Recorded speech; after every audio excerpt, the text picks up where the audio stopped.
Hello বন্ধুরা, আজকে আমি আরেকটা নতুন রেসিপি নিয়ে এসেছি। সেটা হচ্ছে পেঁপে। পেঁপে তো তোমরা অনেক রকম তরকারি খেয়েছো।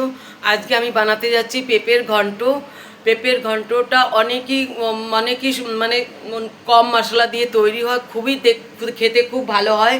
দেখো তার জন্য আমার কি কি চাই। ওর জন্য আমার পেঁপে পেঁপে আমি কুড়িয়ে রেখেছি। তারপরে মশলার জন্য আমি নিয়েছি আদা, জিরে, ধনে। তোমরা নিজে পেঁপের অনুমান মতো নিও মশলা। আর তার জন্য একটু জিরা নিয়েছি ফোড়নে, নারকেল চেলি চেলি করে কেটে রেখেছি। আর এখানে আছে তেজপাতা আছে, একটু দালচিনি আছে, লং আছে। আর এটা হচ্ছে চিনিবাদাম রোস্ট করে রেখেছি। আর একটু ঘি, গরম মশলা, নুন, মিষ্টি তো লাগবেই ধনে পাতা গার্নিশিং করে। প্রথমে আমি এই আলু একটু দেব, আলুটাকে ভেজে নিচ্ছি। তেল গরম হয়ে গেছে, আলুটাকে ভেজে উঠিয়ে নেব।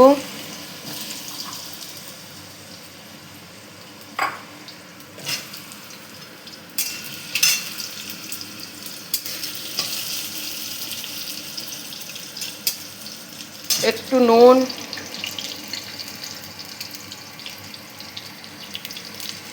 একটু হলুদ ভাজার জন্য দিয়ে দেব, রং এসে যাবে।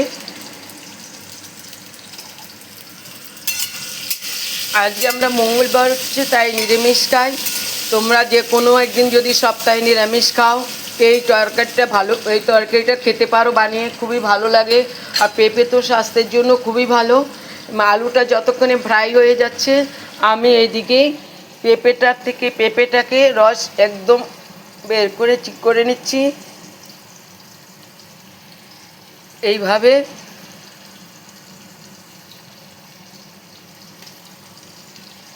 খুব অল্প মশলায় পেঁপের ঘন্ট তৈরি হয়ে যায়।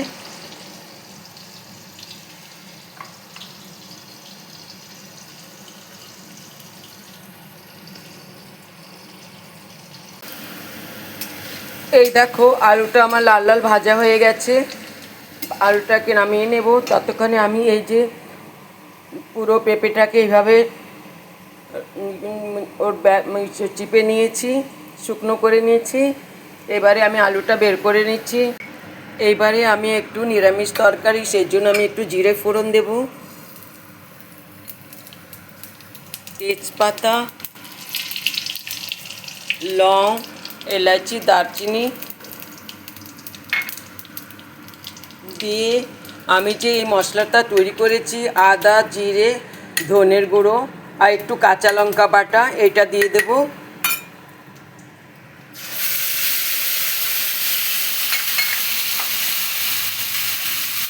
জল দিয়ে দেবো, তাহলে মশলাটা পড়বে না। তারপরে ধীরে ধীরে ভাজতে থাকবো। এর মধ্যেই আমি হলুদ গুঁড়ো,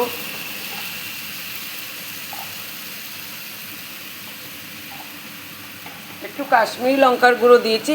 তোমরা যদি না দিতে চাও তাহলেও কোনো অসুবিধে নেই। নুন,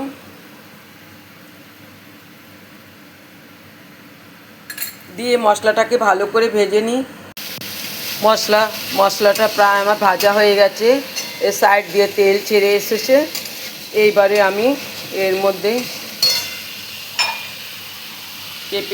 পেঁপেটা ছেড়ে দেবো, পুড়িয়ে রাখা পেঁপেটা ভালো করে ভেজে নেব মশলার সাথে। এতে কিন্তু বেশি তেল আর মশলা লাগে না। আমরা মঙ্গলবারে নিরামিষ খাই। বন্ধুরা, তোমরা যদি সপ্তাহে কোনো দিন নিরামিষ খাও, সেই দিন মনে হয় আজকে কি বানাবো।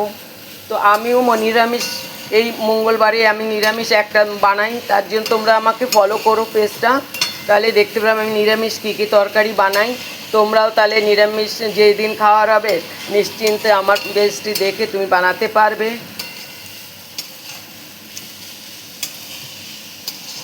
আর ভালো লাগলে একটা সাবস্ক্রাইব, লাইক, শেয়ার করে দিও। বাস মশলাটা প্রায় আমার ভাজা হয়ে গেছে। আর একটুখানি করব, একটু ঢেকে দেব।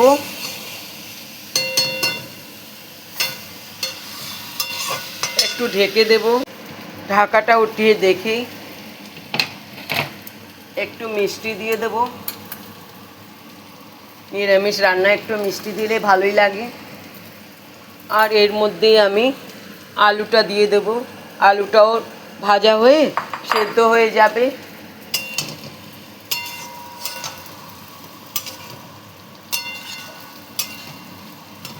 আর চিনে বাদামটা আমি দিয়ে দেব, যেটা রোস্ট করে দিয়ে রেখেছিলাম। আপনারা চিনে বাদাম না দিতে চাইলেও কোনো অসুবিধা নাই। ওই জায়গায় কালো ছোলা হয় না, কালো ছোলা দেশি ছোলাটা, আপনি ওটা ভালো করে ভিজিয়ে সেদ্ধ করে ওটাও দিতে পারেন, ওটাও খুব ভালো হয়। তা আমার চিনে বাদামটা বেশি ভালো লাগে, তাই আমি চিনি বাদামটা দিয়েছি। একটু ঢেকে দেব।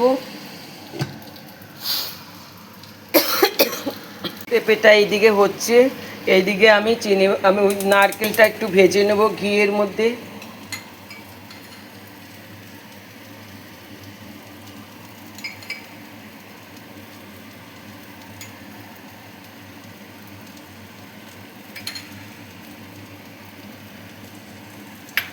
তোমরা চাইলে ওটা আগে ভেজে রাখতে পারো।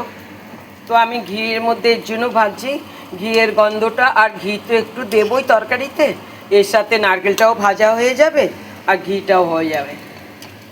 নারকেলটা আমি ভেজে নিচ্ছি ভালো করে, লাল লাল করে ভাজা হয়ে গেছে নারকেলটা আমার, নারকেলের চেলিটা। বাস এবারে আমি বন্ধ করে দেবো। এইদিকে দেখি ঘন্টটা কেমন হয়েছে, এটাও প্রায় হয়ে গেছে। তো আমি এর মধ্যে এটা দিয়ে দেব। আমার আর ঘি দেওয়ার আলাদা করে দিতে হবে না। এবারে নেড়ে দেখবো ওটা হয়েছে কিনা, দেখতে কত সুন্দর হয়েছে দেখুন। খুবই সুস্বাদু নিরামিষ একটা তরকারি। আর পেঁপে তো স্বাস্থ্যের পক্ষে খুবই ভালো, এটা আপনারা সবাই জানেন। খেয়ে দেখো, এটা বানিয়ে নিশ্চয়ই, আমি যেভাবে বানিয়েছি তোমরা তো হয়তো বানাও, নিশ্চয়ই বানাতে পারো ভালোই, কিন্তু এইভাবে একবার বানিয়ে দেখো। বাস একটু আলুটা আরও একটু সিদ্ধ হবে, একটু আরও সেদ্ধ হবে। নুন মিষ্টি তো আমি দিয়েই দিচ্ছি, একটু আরও ঢেকে দেব।